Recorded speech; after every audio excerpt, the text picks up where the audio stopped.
Hey, church family and friends, it's great to be able to connect with you right here on Facebook and on YouTube as we continue studying the Word of God together.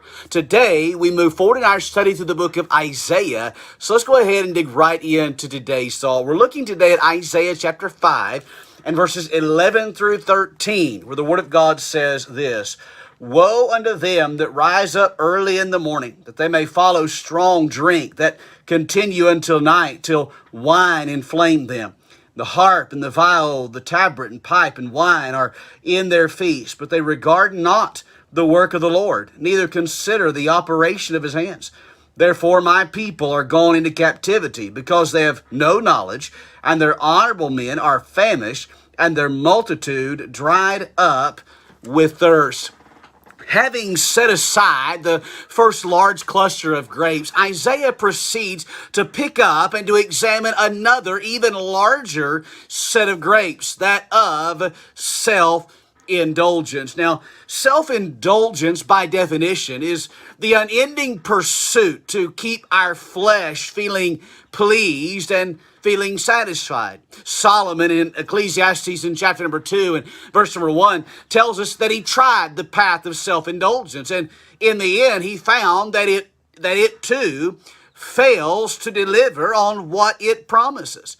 He said, I said in mine heart, go to now, I will prove thee with mirth, therefore enjoy pleasure. And behold, this also is vanity. Now, the word vanity simply means empty, unfulfilling, or unsatisfying. He even tells us what he tried as he gave himself to all kinds of pleasure. He gave himself to laughter. He gave himself to wine or to alcohol, to strong drink. He gave himself to a career and to great accomplishments. He gave himself to enjoying nature and all of its beauty. He gave himself to stuff and to the gathering of great possessions. And he gave himself to being the best. And yet, he never was fully satisfied. Someone has very interestingly and very accurately defined self-indulgence as the loosening of a restraint. And friend, that's exactly what self-indulgence is. It's me loosening the restraints on my life. As a matter of fact, Solomon described it the same way in Ecclesiastes 2 and verse 10 and 11, where he said, And whatsoever mine eyes desired, I kept not from them. I withhold not my heart from any joy, for my heart rejoiced in all my labor, and this was my portion of all my labor. Then I looked on all the works that my hands had wrought, and on the labor that I had labored to do, and behold, all was vanity and vexation of spirit, and there was no profit under the sun. Essentially, Solomon said that self-indulgence isn't just empty, it's frustrating. And throughout the scriptures we find that it has a tremendously negative impact on our spiritual life. 1 Peter 2:11 says, Dearly beloved, I beseech you as strangers and pilgrims, abstain from fleshly lust, here it is, which war against the soul. Now, as we come back to Isaiah, we find that he specifically identifies alcohol or strong drink as a sin of self-indulgence. And friend, he is exactly right. And there is absolutely no place for alcohol in the life of a Christian. None.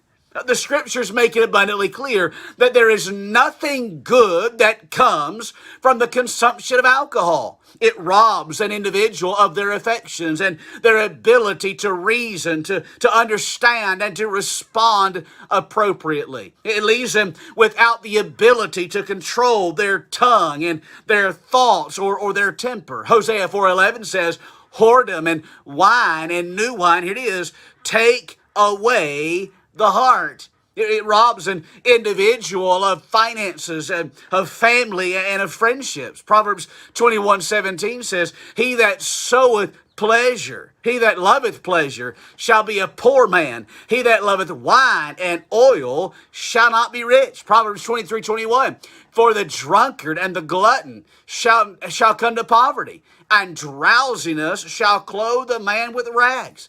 Self-indulgence of alcohol robs an individual of their health, of their brain capacity, and of their ability to remember. Proverbs 23:31. Look not thou upon the wine when it is red, when it giveth his color in the cup, when it moveth itself aright. At the last it biteth like a serpent and stingeth like an adder. You see, the simple reality is that alcohol brings out the worst in people and turns people away from God and from the things of God. Hosea 13:6 says, according to their pasture, so were they filled. They were filled, and their heart was exalted. Therefore have they forgotten me. The truth of the matter is, while they may impact our mental, our physical, and our social capacities differently, all sins of self-indulgence end up causing problems in, with, and through our lives.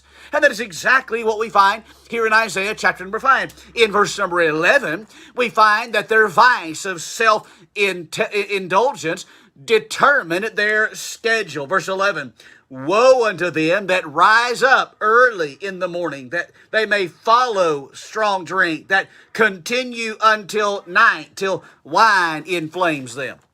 They had time for their vice, but not for their rest. They had time for their vice, but not for their family. They had time for their vice, but not for their purpose. They had time for their vice, but not for their responsibilities. Notice in verse 12, we find that their vice of self-indulgence dulled their senses, and the harp and the viol, the tabret and pipe and wine are in their feasts. But they regard not the word of the Lord, neither consider the operation of his hands. Oh, they no longer had the ability to discern between what was right and what was wrong, between what was good and what was bad. And I want to point out here that our sin of indulgence always distracts us from God's presence, God's plan, and from God's provision. Thirdly, notice that in verse 13, we find that their vice of self-indulgence demanded their services. Verse 13, therefore my people are gone into slavery, because they have no knowledge, and their honorable men are famished, and their multitude dried up with thirst. I mean, instead of being the willing servants of the Lord, they became the slaves to their sin, to their vice, and that sin just kept taking from them to the point that they no longer had anything to give, and to the point where they felt like they had no further reason to live. Oh, friend, God gave us our senses and our passions so that we can enjoy this world. But our emotions were never meant to be our guide. How we feel was never meant to be our guide. Our feelings, our emotions are meant to be controlled, because if they're not, they will indeed take control of us. And trust me, that ride is never as good as it appears. Friend, let me say thank you for joining with me today. Let me encourage you to hit the share button. I would greatly appreciate that. And then make plans to join us next time as we continue our study through Isaiah. But until next time, good day and God bless.